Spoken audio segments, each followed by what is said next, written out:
Tell me who you are. Bob Picard, Steelhead Red. Been here for a lot of years. Steve and I started this thing a long time ago.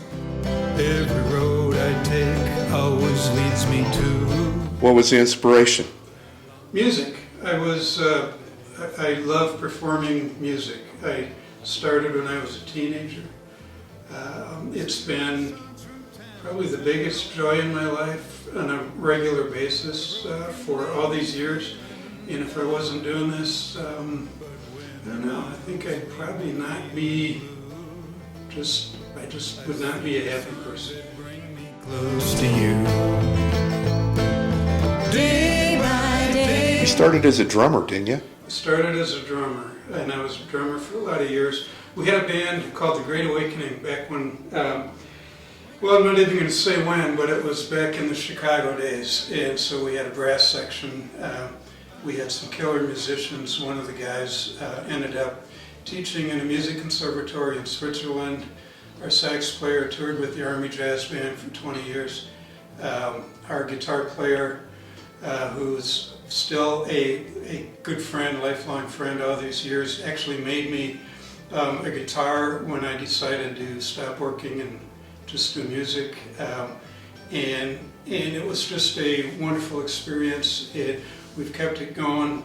When I got here, I had been out of music for a while, and I really felt it. And Steve and I met, we started talking, and we just got together and started strumming some, and then we decided we wanted to do more than that, and that's where Steelhead Red came from.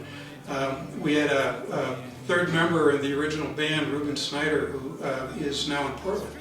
And Ruben's email address was steelheadred.com, or steelheadred. Whatever it was, because he was a stream ecologist. A steelhead red is actually a fish nest, but I really liked the sound of Steelhead Red, so I stole his email for our band name.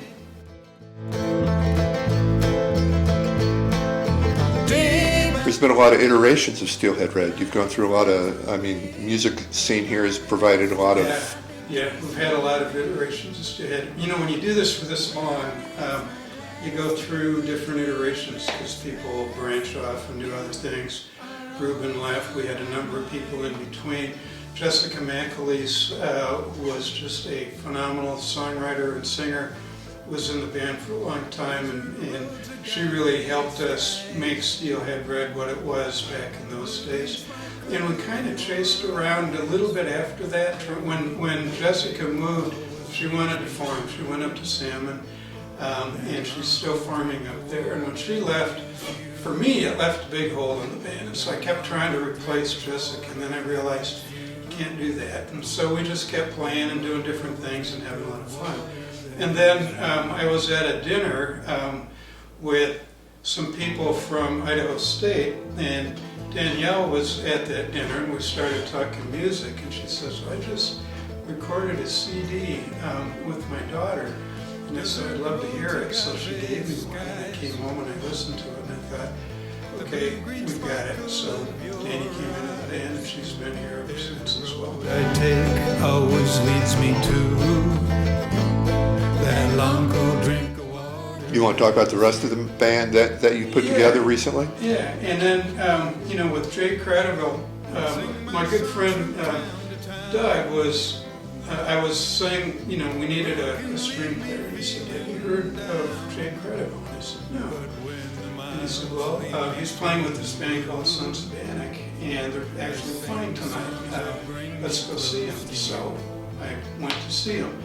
And I walked up to Jake afterwards, and he said, yeah, you're in Steelhead Red. And I said, yeah, would you like to be? And he said, yeah, I would. And so we took Jake on at that point, and it's just been, it was one of those things that was meant to be. He's a perfect fit. He writes in the band as well, and his songs are just what we are. And he's just a fun guy to be around. This whole band is just fun. Sarah Lawson came on as a fiddle player probably about 3-4 years ago, and she's got a magical voice and a magical smile, and she's a wonderful fiddle player. So this iteration of the band is really the one that I feel most at home with that I've ever had in a band. And I love these guys. It's been great. You got a new band member? We do. Orla O'Connor joined the band. Orla has subbed in with us at different times, and she's a wonderful player, great voice. She writes. She's just a delightful person, so she fits everything that we like to see when we bring people into the band. And so she joined us. We are recording our new album, and she's part of that. She's got a couple songs on that she wrote, and it's been just a great addition for us. Nothing about this dream that isn't right. Tell me a little bit about your musical influences. Well, I go way back.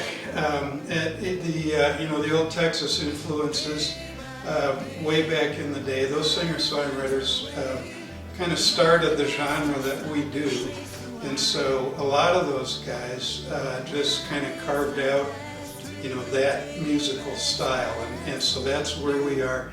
My probably all-time favorite musician person is Bob Dylan. I've always loved Bob Dylan from the early days all the way through everything that he's done. I love what he does. He's a poet, in my opinion.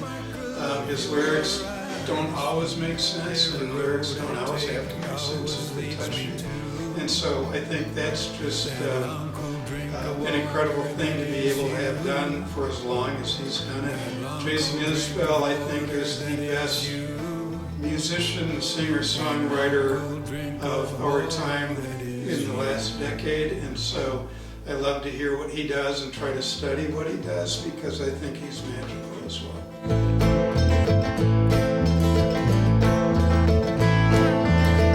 Favorite animal, favorite color? Well, you know what?